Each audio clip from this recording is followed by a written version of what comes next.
Hello everyone, welcome to my channel civil signal. और आज हम वाइस प्रेसिडेंट के टॉपिक वाइज एमसीक्यूज डिस्कस करने वाले हैं। ये जो हमारी सीरीज चल रही है जिसमें हम इंडियन पॉलिटी के एमसीक्यूज डिस्कस करते हैं टॉपिक वाइज। इसमें हमने बहुत सारे टॉपिक ऑलरेडी डिस्कस कर लिए हैं, जैसे कि प्रेसिडेंट के बारे में, प्रीएम्बल के बारे में, फंडामेंटल राइट्स क्या होता है, डीपीएसपी क्या होता है, ये सारे के ऊपर हम लोगों ने इंपॉर्टेंट एमसीक्यूज ऑलरेडी डिस्कस कर लिया। अगर आपने ये वीडियोस नहीं देखे हैं तो आप मेरे चैनल पर जा सकते हैं। मेरे चैनल का नाम है सिविल सिग्नल। वहां पर आपको Indian polity MCQs topic wise playlist मिल जाएगा। वहां से वो सारे वीडियोस आप एक्सेस कर सकते हैं। और ये वीडियोस किसके लिए हेल्पफुल है? तो जिन्होंने अभी पॉलिटी पढ़ा है या नहीं पढ़ा है, दोनों के लिए हेल्पफुल है, क्योंकि इन वीडियो से आपको ये पता चलेगा कि किस टाइप के क्वेश्चन जो है वो एग्जाम में फ्रेम होते हैं और आपको क्या फोकस करना है और कैसे क्वेश्चन अटेम्प्ट करना है। क्योंकि आपका अल्टीमेट गोल क्या होना चाहिए? एग्जाम को क्रैक करना। पढ़ना सिर्फ हमारा गोल नहीं है, एग्जाम कैसे क्रैक करना है वो हमारा गोल है। तो वो आपको एमसीक्यूज करके ही आपका वो गोल जो है वो सेट होगा। ठीक है, तो आइए स्टार्ट करते हैं हम वाइस प्रेसिडेंट ऑफ इंडिया से रिलेटेड क्वेश्चंस। पहला क्वेश्चन है हमारा, the vice president is the ex officio chairman of the. जो वाइस प्रेसिडेंट है वो एक्स ऑफिशियो चेयरमैन है किसका? तो option A Rajya Sabha, option B Lok Sabha, option C planning commission, option D national development council. तो इसका करेक्ट आंसर क्या होगा?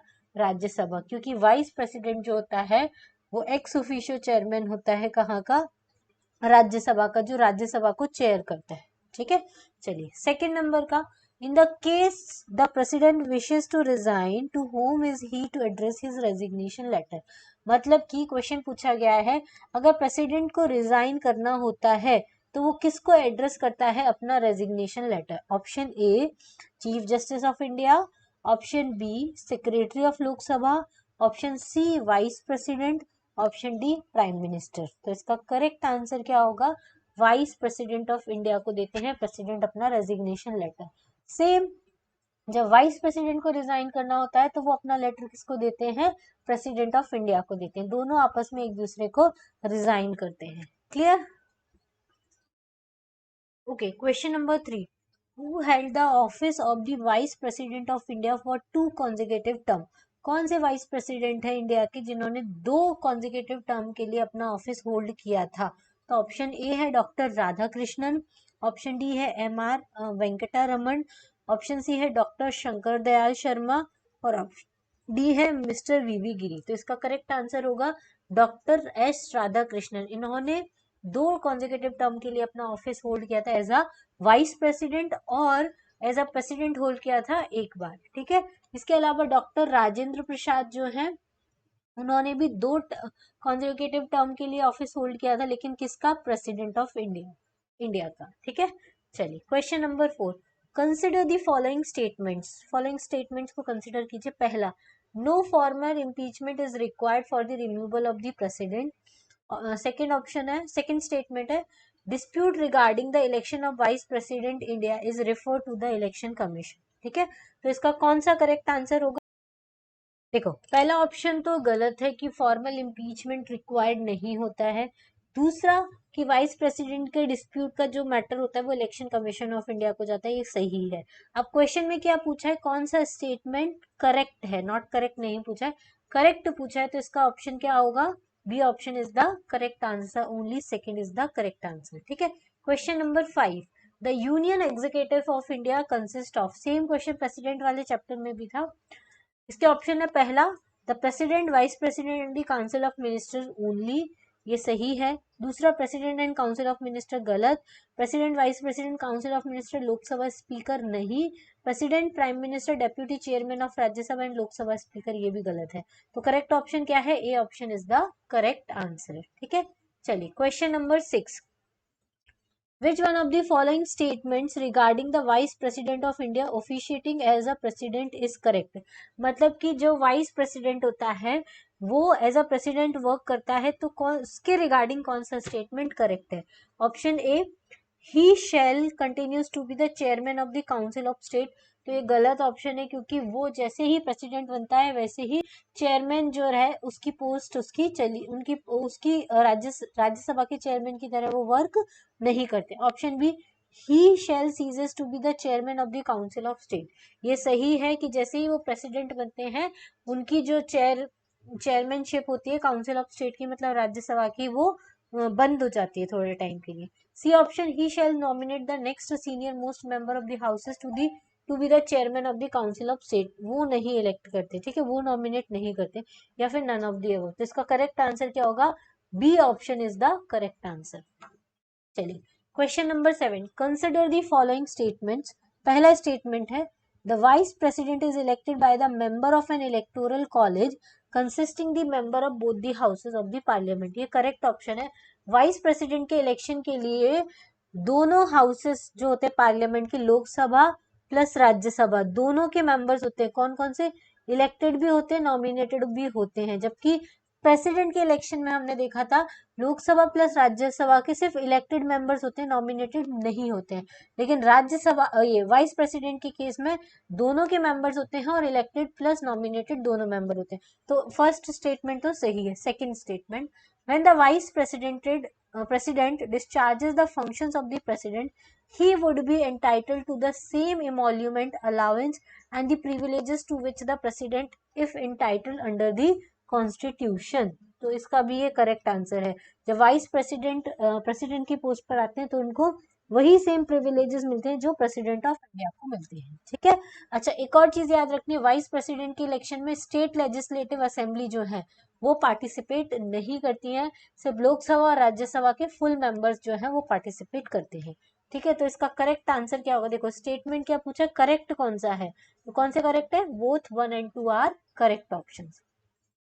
Question number 8, consider the following statements regarding the vice president of India. ठीक है, स्टेटमेंट दिया। पहला स्टेटमेंट है the vice president is elected by an electoral college consisting of all the members of both the houses of the parliament. ये सही है। दोनों ही houses के मेंबर को लिया जाता है, सारे मेंबर को लिया जाता है, इलेक्टेड भी और नॉमिनेटेड भी, ठीक है। Question number 2, the constitution is silent about a person who is the duties of the vice president during the period of vacancy। जो constitution है वो इस चीज पे silent है कि क्या silent about person who is the duty of vice president during the period of vacancy। मतलब जब वाइस प्रेसिडेंट की पोजीशन वैकेंट रहेगी तो उस टाइम पे कौन वर्क करेगा, इस चीज के ऊपर जो कॉन्स्टिट्यूशन है हमारा उसमें ज्यादा कुछ मेंशन नहीं है। तो ये भी करेक्ट आंसर है। अब क्या पूछा है? Which of the statement are correct पूछा है, तो कौन सा ऑप्शन होगा? C, both 1 and 2 are the correct options.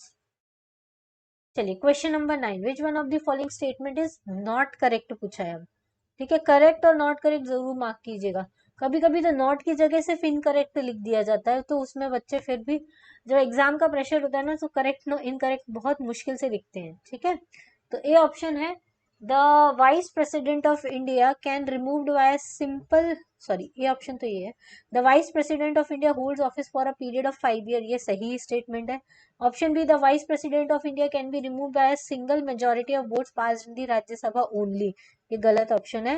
Rajya Sabha में स्टार्ट होता है लेकिन दोनों ही हाउसेस की वोटिंग चाहिए होती है। थर्ड नंबर का, vice president of India continues to be in office even after the expiry of his term till his successor take over, ठीक है। तो ये भी सही स्टेटमेंट है। नेक्स्ट स्टेटमेंट है the supreme court of India has to into all the dispute with respect to the election of the president of India. तो ये भी सही ऑप्शन है। तो इसमें रॉन्ग कौन सा है? तो ये vice president of India is the इसको रिमूव किया जा सकता है सिंगल मेजोरिटी से, ये इसका रॉन्ग आंसर है। क्योंकि वाइस प्रेसिडेंट को रिमूव करने के लिए क्या चाहिए होती है? हमको एब्सोल्यूट मेजोरिटी चाहिए होती है। क्या चाहिए होती है? Absolute majority. क्लियर। चलिए क्वेश्चन नंबर 10, क्वेश्चन नंबर 10 है consider the following vice president of India. ठीक है, इन सबको कंसिडर कीजिए, सारे वाइस प्रेसिडेंट ऑफ इंडिया है। Which of the following correct chronology of their tenure. उनके जो टेन्योर की करेक्ट क्रोनोलॉजी, मतलब इनको क्रोनोलॉजिकली लगाना है कि कौन सा पहले बना था कौन सा बाद में बना था उनके टेन्योर के हिसाब से, ठीक है। चलिए कौन कौन से हैं? वीवी गिरी, जीएस पाठक, बीडी जट्टी और एम हिदायतुल्ला। तो देखो वीवी गिरी कब से कब तक थे, तो ये आपको पता होना चाहिए 67 से 69 तक का उनका टाइम पीरियड था। फिर जीएस पाठक का था हमारा 69 से लेके 74 तक का।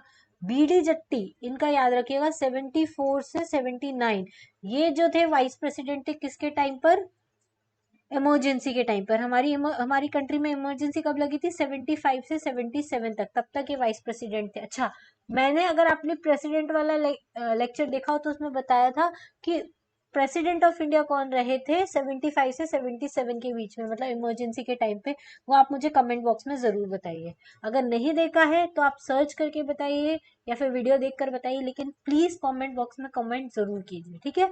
उसके बाद एम हिदायतुल्लाह का जो टाइम पीरियड था वो था 79 से लेकर 84 के बीच में। तो chronologically 1 2 3 4 are the correct answer, तो A option is the correct answer, ठीक है। Question number 11, who is the chairman of the Rajya Sabha. तो राज्यसभा के चेयरमैन कौन है, ये तो बहुत इजी क्वेश्चन है, फिर भी option A president, option B vice president, option C prime minister, option D speaker. तो इसका करेक्ट आंसर क्या होगा, वी द वाइस प्रेसिडेंट, ठीक है। Question number 12, which of the following statement about the vice president of India are not correct, ठीक है, not correct देखना है। पहला है, in order to be the vice president a person must be qualified for the election as a member of the house of the people. ये गलत है। Vice president के इलेक्शन के लिए आपको क्वालिफाई होना पड़ता है as a member of Rajya Sabha, ठीक है, क्योंकि ये राज्यसभा के चेयरमैन बनते हैं, तो इनको राज्यसभा के चेयरमैन, राज्यसभा के मेंबर की तरह क्वालिफाई होना पड़ता है। तो पहला ही ऑप्शन क्या है, गलत है।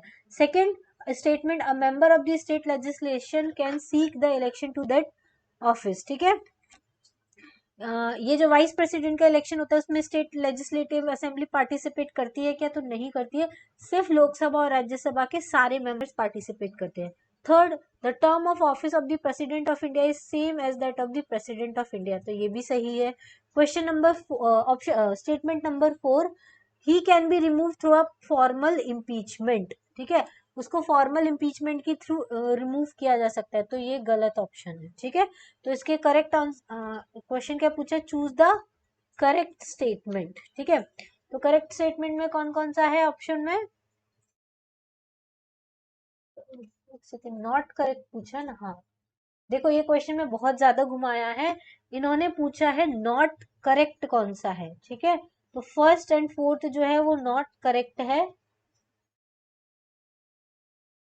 ठीक है, नॉट करेक्ट है, तो first and fourth not correct है, ये सेकंड वाला सही है, क्योंकि इसमें क्या पूछा है, a member of the state legislative can seek to that office, मतलब जो स्टेट लेजिस्लेटिव का मेंबर होता है वो इस इलेक्शन के लिए फाइट कर सकता है क्या, तो हाँ फाइट कर सकता है। तो सेकेंड और थर्ड ऑप्शन राइट है, first and fourth option incorrect है, तो इसलिए इसका करेक्ट आंसर क्या होगा, first and fourth, C option is the correct answer. ये क्वेश्चन बहुत घुमाया हुआ था, ऊपर पूछा था नॉट करेक्ट कौन सा है, फिर पूछ लिया कि इनमें से करेक्ट क्या है, ठीक है।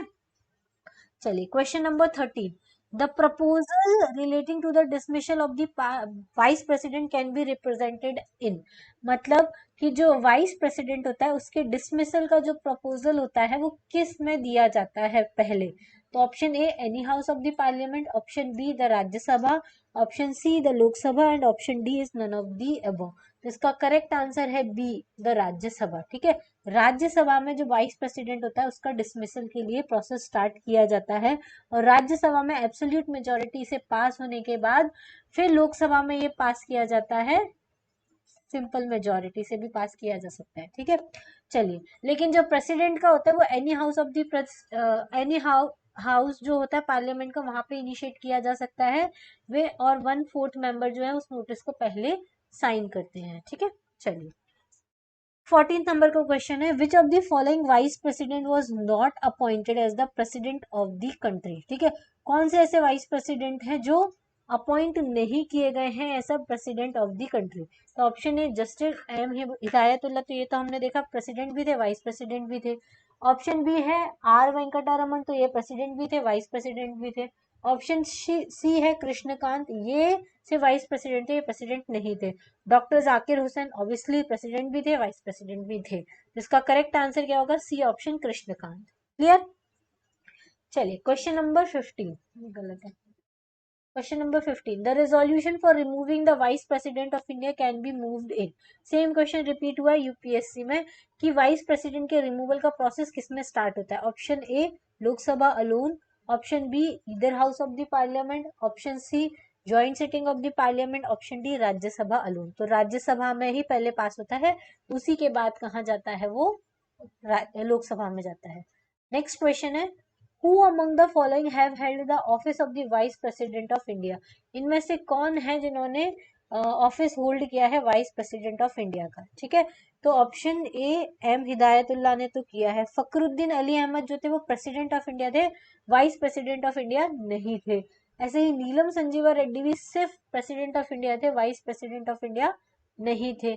शंकर दयाल शर्मा जो थे वो प्रेसिडेंट भी थे और वाइस प्रेसिडेंट ऑफ इंडिया भी थे। तो इसका करेक्ट आंसर क्या होगा, फर्स्ट एंड फोर्थ जो है उन्होंने वाइस प्रेसिडेंट ऑफ इंडिया का ऑफिस होल्ड किया है, ठीक है।